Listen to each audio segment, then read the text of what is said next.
Goryo, may isang salita ako. Lahat ng desisyon ko, pinaninindigan ko yan. Tulad nung sinabi ko tungkol kay Lolong, siya lang ang lalaking magugustuhan ko. Wala nang iba.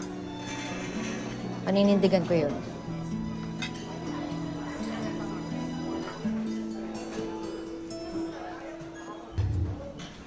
Oh.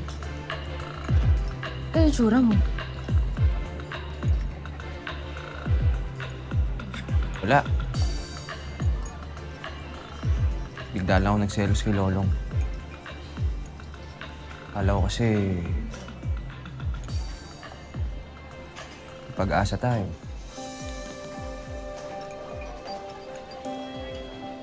Pwede naman tayo magkaibigan lang eh.